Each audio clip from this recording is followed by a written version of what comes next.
Hello friend, સ્વાગત છે તમારું કોમલ કિચનમાં। તો આજે આપણે બનાવવાના છે સરગવા સિંગની કઢી, એટલે કે ખાટી છાશમાં સરગવાની સિંગ। તો તમે જોઈ શકો છો મેં સરગવાની સિંગને કઈ રીતે મસ્ત કટ કરી લીધી છે, અને આ રીતે મેં એક પેનીમાં ગરમ પાણી મૂકી દીધું છે મીડિયમ ગેસની ફ્લેમ પર, ને મેં સરગવાને આ રીતે કટ કરી લીધી છે મીડિયમ સાઇઝમાં।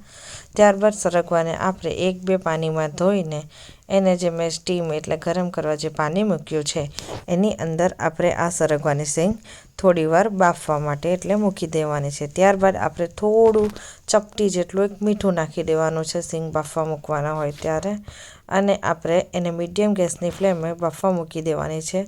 થોડીવાર ઢાંકીને આપણે 15થી 20 મિનિટ એને મીડિયમ ગેસની ફ્લેમે થવા દેવાનું છે।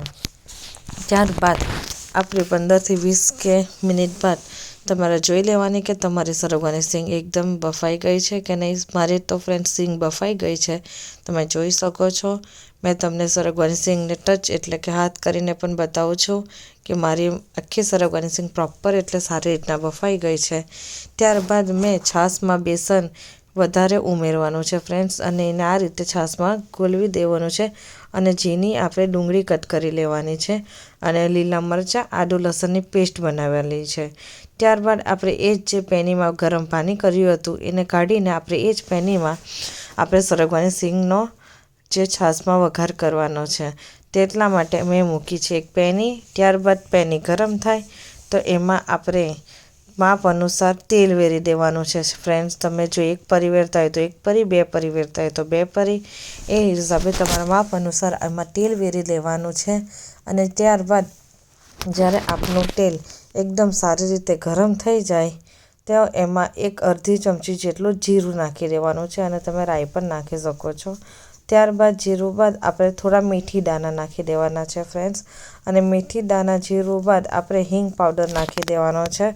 અને જ્યારે હિંગ દાણા અને આ બધો જે આપણો મસાલો સારી રીતના અંદર થઈ જાય એટલે કે તતરી જાય, ત્યારબાદ આપણે જે ઝીણી સમારેલી ડુંગળી હોય છે અને થોડા મેં ઉપર 1-2 મરચાં કટ કરી દીધા છે મોટા લીલા, એ નાખી દેવાના છે। અને જે કઢી પત્તો હોય છે એને આપણે આવી દાંડી સાથે જ નાખવાનો હોય છે ફ્રેન્ડ્સ।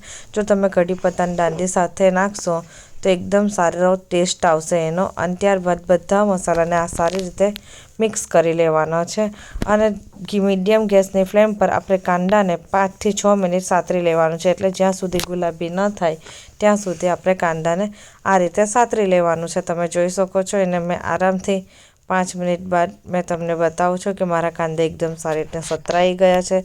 તમને કલર જોઈને ખબર જ પડતી હશે ફ્રેન્ડ્સ કે કાંદા સારી રીતે થઈ ગયા છે। ત્યારબાદ મેં જે કીધી હતી કે લીલા મરચાં, આદુ અને લસણની જે પેસ્ટ હોય છે એને એડ કરી દેવાની છે ફ્રેન્ડ્સ। તમારી પાસે ન હોય તો તમારે બનાવી લેવી, કાં તો તમે કટ કરીને પણ નાખી શકો છો, અને વાટીને પણ નાખી શકો છો ફ્રેન્ડ્સ। મેં મિક્સરમાં પીસી રાખેલી હતી તો મારા પાસે ઓલરેડી છે, તો મેં એ જ પેસ્ટ વાપરું છું। તો તમે જોઈ શકો છો મેં આદુ લસણ લીલા મરચાંની પેસ્ટ નાખી દીધી છે। ત્યારબાદ એ પેસ્ટને આપણે જે ડુંગળી હોય છે એમાં સારી રીતે એકદમ મિક્સ કરી લેવાની છે, એટલે કે બરાબર એને મીડિયમ ગેસની ફ્લેમે જ મિક્સ કરવાની છે ફ્રેન્ડ, કેમ કે બહુ ફાસ્ટ રાખશું તો બધું મરચું જે હોય છે પેસ્ટ એ ભરી જશે। તો એને એકદમ સારી રીતે મિક્સ કરીને એને થવા દેવાની છે, એટલે કે એને શેકાવા દેવાની છે ફ્રેન્ડ્સ। અને તમે જોઈ શકો મેં એકદમ સારી રીતે મિક્સ કરી લીધી છે, અને એને એકદમ મેં 1 મિનિટ માટે બરાબર શેકાવા એટલે કે સાતરવા મૂકી દીધી છે। ત્યારબાદ જ્યારે મારું મરચું એકદમ સારી રીતે શેતરાશે તો તમને ખબર જ પડે કે તેલ અંદર છૂટું પડવા લાગશે, જ્યારે એકદમ સારી રીતે આપણે શેકાઈ જશે। તો તમે જોઈ શકો છો મેં એકદમ ક્લોઝઅપથી તમને બતાવું છું કે મારું મરચું એકદમ સારી રીતે એટલે કે શેકાઈ રહ્યું છે, અને જે કાંદો એ છે તો 1 મિનિટ એટલે તમે જોઈ શકો છો કે મારું મરચું અને કાંદો એકદમ સારી રીતના શેકાઈ ગયો એટલે કે સતરાઈ ગયો છે બધો મસાલો પ્રોપર। તો ત્યારબાદ જ્યારે આપણું મરચું, કાંદોને આ બરાબર મિક્સ કરેલો જે આપણો મસાલો છે એકદમ સારી રીતે શેકાઈ જાય તો ત્યારબાદ આપણે સૂકા મસાલા નાખી દેવાના છે, એટલે કે હળદર પાવડર, ધાણા જીરું। તમે જોઈ શકો છો મેં 1 ચમચી હળદર પાવડર નાખી દીધું છે, અને તમે ચાહો તો 1.5 ચમચી પણ નાખી શકો, પણ 1 ચમચી બહુ છે આપણા માટે।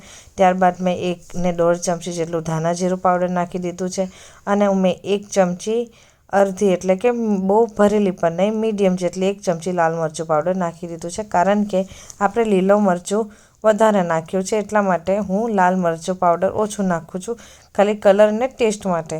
તો આ રીતે જ્યારે સૂકા મસાલા નાખી દઈએ તો આપણે બરાબર બધા મસાલાને મિક્સ કરી લેવાનું છે. અને ત્યારબાદ જે બેસનમાં છાશ ભીગોવેલી, એટલે કે જે છાશને બેસનમાં આપણે મિક્સ કરેલી હતી, તે જે આપણી છાશ હોય છે એને એ મસાલાની અંદર સારી રીતે નાખી દેવાની છે. અને હા ફ્રેન્ડ્સ, તમે બેસનનું પ્રમાણ થોડું વધારે નાખજો તો એકદમ સારી અને ઠીક એટલે કે જાડી આપણી આ કઢી તૈયાર થશે. તો મેં બેસનનું પ્રમાણ વધારે લીધું છે. મેં એક વાટકી એટલે એક નાની વાટકી જેટલું મેં બેસનનું પ્રમાણ લીધું છે. ત્યારબાદ આપણે માપ અનુસાર મીઠું નાખી દેવાનું છે ફ્રેન્ડ્સ. જ્યારે આપણે છાશ ઉમેરી દઈએ ત્યારબાદ આપણે મીઠું નાખી દેવાનું છે માપ અનુસાર. અને મીડિયમ ગેસની ફ્લેમે એ કઢીને ઉકળવા દેવાની છે. અને જે મેં સરગવાની સિંગ બાફીને જે સાઈડમાં કાઢેલી હતી, એ સરગવાની સિંગને હવે હું એ જે કઢી છે એમાં હું એડ કરી દઈશ. એટલે કે સિંગ સાથે સાથે કઢી પણ સારી રીતના ઉકળશે અને સિંગના પણ ટેસ્ટ સારો આવશે. તો તમે જોઈ શકો છો મારી કઢી મેં એકદમ મીડિયમ ગેસની ફ્લેમ પર ઉકાળી લીધી છે. એકદમ ઠીક એટલે કે એકદમ જાડી અને મસ્ત કલર આવી ગયો છે ફ્રેન્ડ્સ. તમે જોઈ શકો છો મારી સરગવાની સિંગ તમને દેખાય છે. મેં એકદમ ક્લોઝઅપથી તમને બતાવું છું ફ્રેન્ડ્સ કે મારી સરગવાની સિંગની કઢી એકદમ સારી રીતના થઈ ગઈ છે. અને તમે જોઈ શકો છો મેં મીડિયમ ગેસની ફ્લેમ પર એકદમ જાડી અને ટેસ્ટીદાર આ કઢી બનાવી છે. તો તમે એકવાર જરૂરથી આ રેસીપી ટ્રાય કરજો અને તમારા ઘરમાં બધાને ખવડાવજો. અને હા ફ્રેન્ડ્સ, આ બાજરીનો કે જવાના રોટલા સાથે ખૂબ સરસ લાગે અને ખીચડી સાથે પણ સારી લાગે. તો તમે જોઈ શકો છો મારી સરગવાની સિંગ એકદમ સારી રીતના રેડી છે. એટલે હવે હું ગેસને બંધ કરી દઈશ અને તમને રિઝલ્ટ પણ બતાવીશ. ત્યારબાદ આપણે ઝીણી કટ કરેલી કોથમીર ઉમેરી દેવાની છે ફ્રેન્ડ્સ. તો તમારી એકદમ મજેદાર સરગવાની સિંગની કઢી તૈયાર છે. તો તમને આ રેસીપી કેવી લાગી છે મને કોમેન્ટ કરી જણાવજો. મારી ચેનલને લાઇક કરજો, શેર કરજો અને સબસ્ક્રાઈબ કરજો.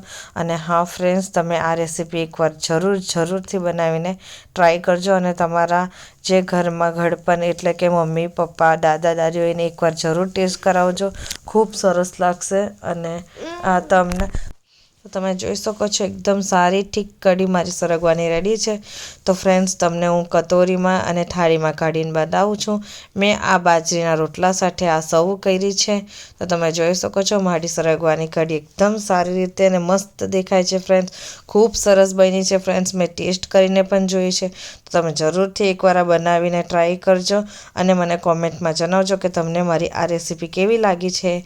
તો આપણે મળશું બીજા વિડીયોમાં. ત્યાં સુધી બાય.